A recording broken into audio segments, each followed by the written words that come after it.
The Pharisees' opposition to Jesus is often portrayed as religious zealotry born from ignorance.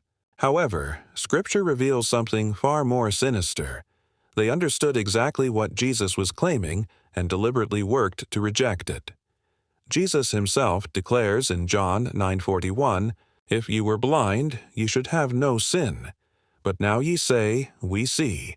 Therefore your sin remaineth." Their rejection was not ignorant, but knowing.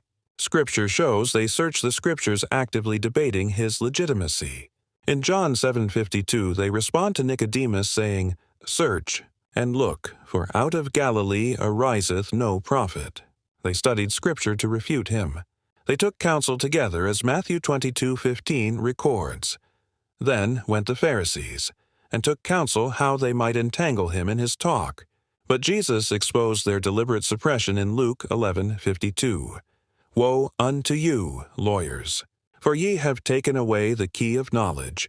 Ye entered not in yourselves, and them that were entering in ye hindered." They controlled access to Scripture, keeping the people dependent on rabbinic interpretation while they themselves knew the truth. Their attacks were surgically precise, targeting every requirement for high priesthood. They questioned his lineage and parentage. They rejected John the Baptist's prophetic authority, invalidating his witnessed consecration. They challenged his authority to forgive sins, attacking his priestly function. They suppressed his resurrection by bribing guards. Normally, priest and king are separate offices under Torah, yet they attacked both simultaneously. Because they recognized Jesus claimed to be the singular prophesied priest-king of Zechariah 6:12-13 and Psalm 110.